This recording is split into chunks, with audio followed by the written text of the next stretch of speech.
नमस्कार दोस्तों, welcome back to the channel, welcome back to kinetic defence.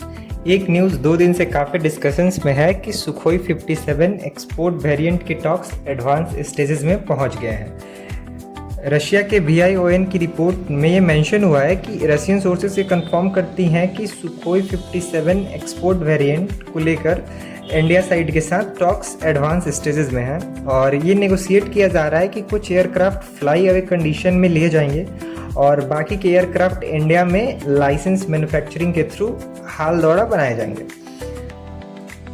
ये देखें तो ये एग्जैक्टली सेम सुखोई 30 MKI के मॉडल को फॉलो कर रहा है कि कुछ एयरक्राफ्ट फ्लाई अवे कंडीशन में रशिया से लिए जाएंगे, बाकी इंडिया में ही बनाए जाएंगे। इंडिया साइड को इसके कैपेबिलिटीज़ के बारे में भी रशियन साइड ने बताया है, रियल कॉम्बैट एक्सपीरियंस के बारे में बताया है।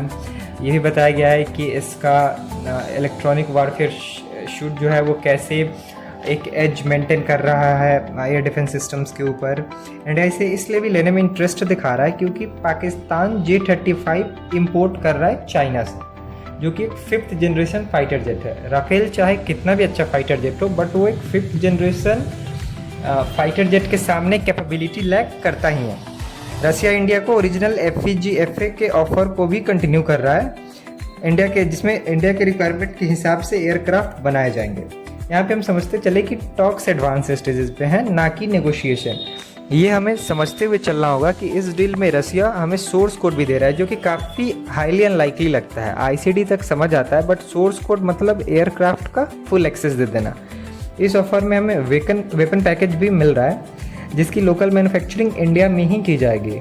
KH-69 R-77M जैसी लॉन्ग रेंज की मिसाइलें भी हमें दी जा रही हैं, जिसकी रेंज अप्रॉक्स 200 किलोमीटर है। ये डील करके हम पाकिस्तान के ऊपर एक एज बना सकते हैं, क्योंकि हमारे पास राफेल होगा एंड तेजस मार्क 2 होगा, सुखोई 57E होगा, बट चाइना के साथ नहीं, क्योंकि चाइना 6th जनरेशन प्रोजेक्ट्स के ऊपर काम कर रहा है, उनके ट्रायल्स वो कर रहा है, इसलिए इंडिया एमका को डेवलप कर रहा है। लेकिन उसके भी फर्स्ट ट्रायल या फिर रोल आउट होते होते 2034 का टाइमलाइन आ जाएगा। इसी बात पे हम वीडियो को एंड करते हैं। आप अपने राय कमेंट सेक्शन में दे सकते हैं, आपको क्या लगता है इंडिया सुखोई 57E लेगा या नहीं लेगा तो कितने नंबर्स में लेगा। If you like the video, hit the like button and subscribe to the channel for more such amazing content. Stay tuned. Jai Hind, Jai Bharat.